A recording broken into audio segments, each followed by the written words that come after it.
Olá, meus amigos. Boa noite a todos que estão aqui no Brasil e no hemisfério, no lado ocidental, e aqueles que estão mais para o lado oriental, um bom dia, ou talvez até uma boa tarde. Obrigado pela presença de todos vocês em nossa oração pelo planeta de hoje. Outro dia, assistindo o programa E a Vida Continua, que também faz parte aqui da nossa grade da TV Nova Luz, que ocorre todos os sábados às 21 horas, estava revendo os capítulos iniciais, onde os personagens principais, sem dar muito spoiler, desencarnaram e não perceberam sequer que estavam no plano espiritual. É interessante,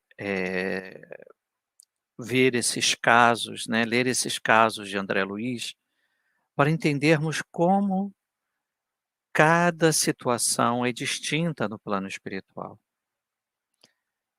Mas nesse exato instante vivemos um grande volume de retorno, número de almas que retornam ao plano espiritual. E o que nós podemos dizer disso? Vamos pegar 2 grandes grupos, os materialistas e os espiritualistas. Dentro desse grupo de espiritualistas, nós espíritas nos encontramos, porque acreditamos que a vida continua. Nesse caso, tomei a liberdade de colocar-nos no grupo dos espiritualistas. Não sermos uma especificidade dos espiritualistas, mas sermos um grupo dentro desse grande grupo. Materialistas ou não, vamos enfrentar o plano espiritual. Porque, como disse certa feita um filósofo, se a morte for um descanso, descansarei em paz. Mas se não for, terei a grande oportunidade de rever meus amigos. Então, dito isso, vamos ver o que diz também os espíritos com Kardec a respeito dessa situação nossa que nós estamos vivendo agora, de uma verdadeira calamidade onde diversas almas retornam ao plano espiritual. Diz Kardec no capítulo 18 da Gênese, na parte dos milagres e predições, a geração nova, item 35, que, para o materialista, os flagelos destruidores são calamidades carentes de compensação, sem resultados aproveitáveis, pois que, na opinião deles, os aludidos flagelos aniquilam os seres para sempre.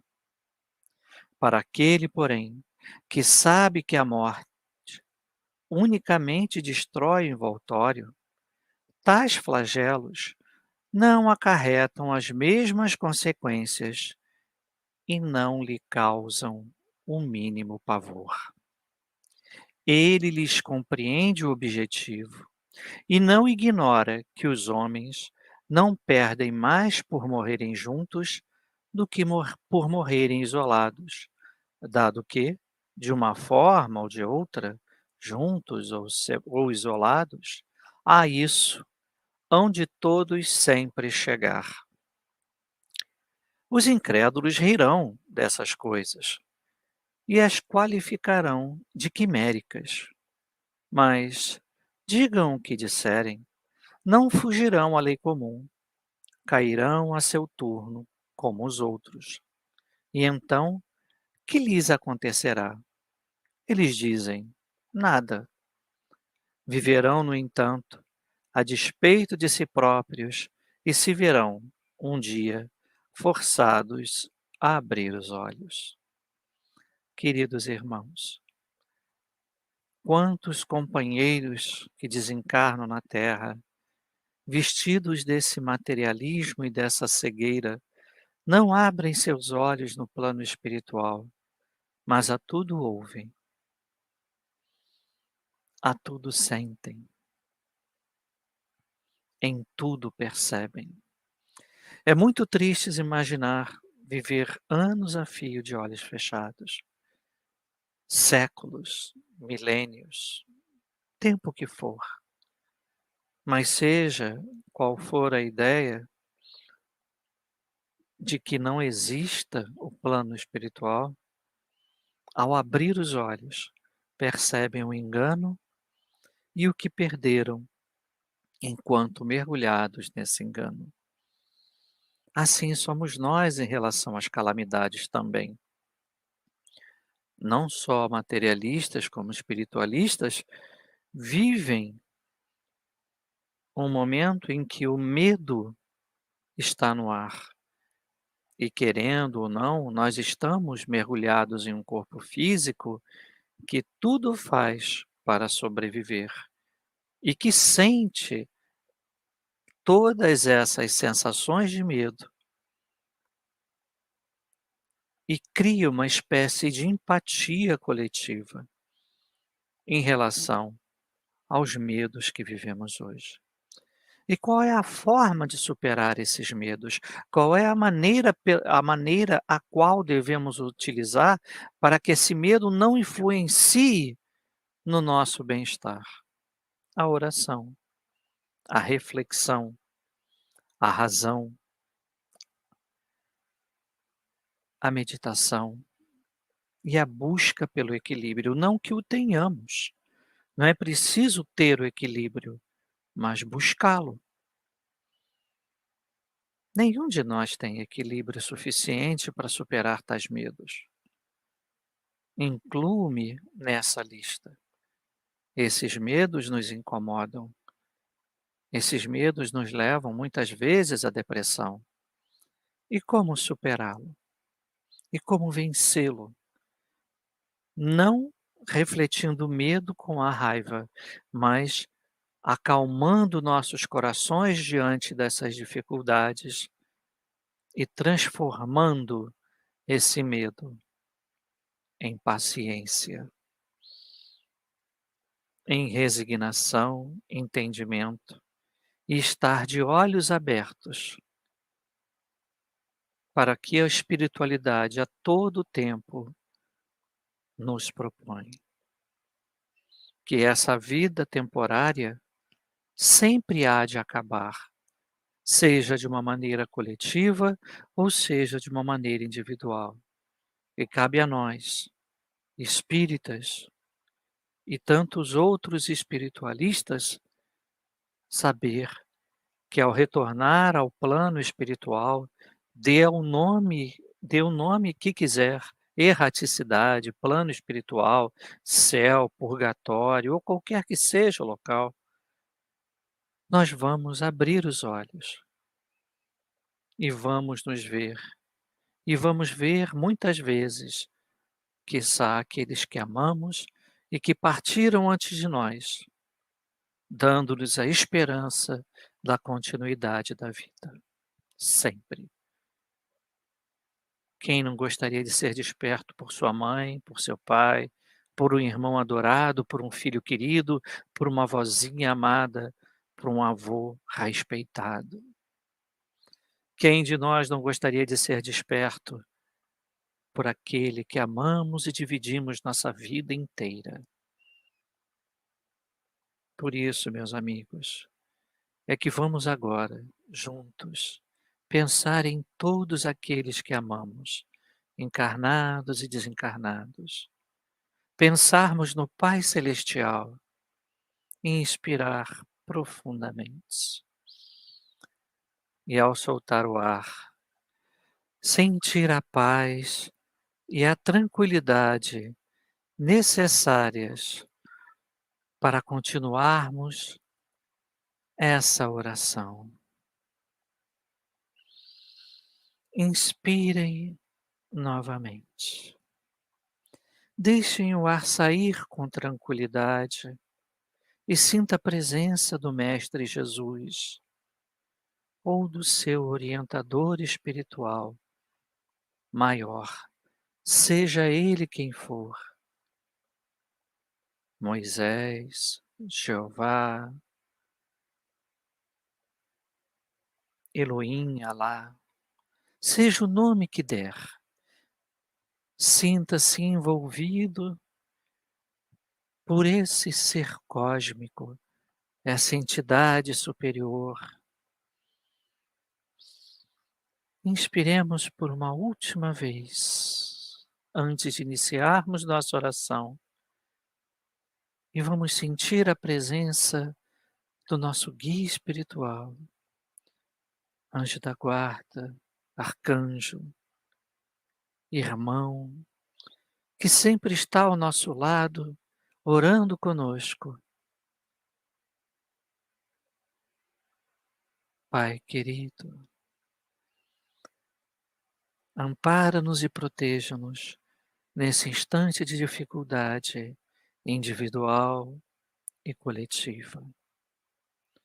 Esteja conosco, ensina-nos o caminho, mostre-nos a verdade, que a vida não é somente matéria, ela vivifica no Espírito Eterno, experimentando tantas quantas forem as existências corporais, a fim de que possa estar mais perto de ti, um pouco a cada instante de aprendizado, de tolerância, de passividade, de amor, de beatitude, compreendendo a tua justiça, compreendendo os teus desígnios, compreendendo a lei do progresso, assim como a lei de destruição, entendendo a lei de adoração, assim como a lei de justiça, amor e caridade. É para isso que estamos aqui, Pai, para aprendermos, cada um a seu tempo, pois o tempo não é importante.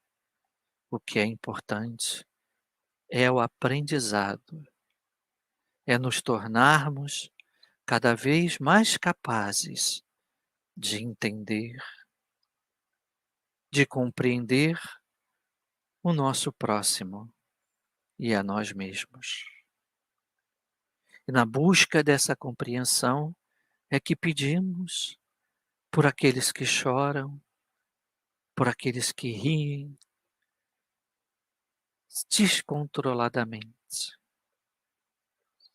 perdidos na própria ilusão de suas paixões. Pedimos por aqueles que estão sofrendo nos hospitais, nas casas de saúde, nos manicômios e nos presídios, assim como pedimos pelos homens e mulheres, almas gentis que nesse instante cuidam de todos eles e de todos nós. Faça-se presente a sua vontade, porque é ela que deve ser feita e não a nossa, porque nós, muitas vezes, não conseguimos compreender o todo que está passando à nossa volta. Pedimos também pelos nomes que colocamos em nossos chats, porque esses nomes são memórias vivas, formas, pensamentos dos nossos amores e dos nossos dissabores. Formas, pensamento de alegria, de tristeza e de reparação.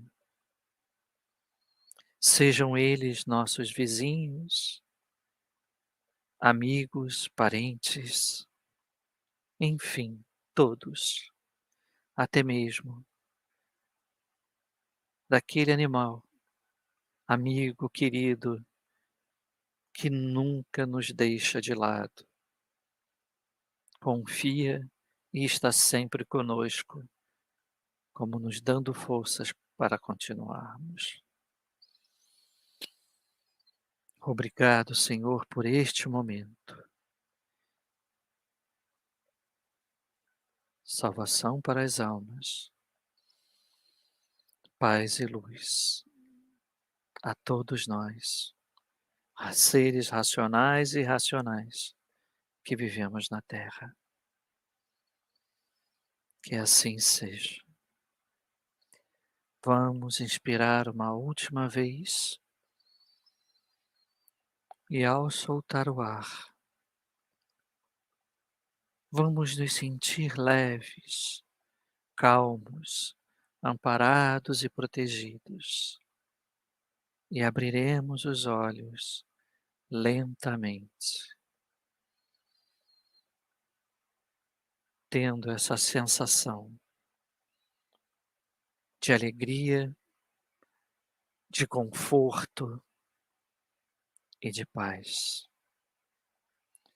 Meus amigos, muito obrigado pela presença de todos vocês, de todos aqueles que participam conosco dessa oração pelo planeta e demais programas que fazemos aqui no nosso canal da TV Nova Luz. Acompanhe-os, são bastante interessantes. São vocês que constroem o Espiritismo todos os dias. Nós somos apenas mediadores desse grande caminho, o qual damos as mãos, a fim de que possamos seguir juntos, um amparando o outro. Muitas vezes não é a mão, é o ombro, é o abraço, é o colo, mas estamos todos juntos nesse caminho, a fim de que possamos evoluir cada vez mais, como indivíduos e como sociedade. Obrigado a todos e até a nossa próxima oração pelo planeta. Fiquem com Deus e até lá.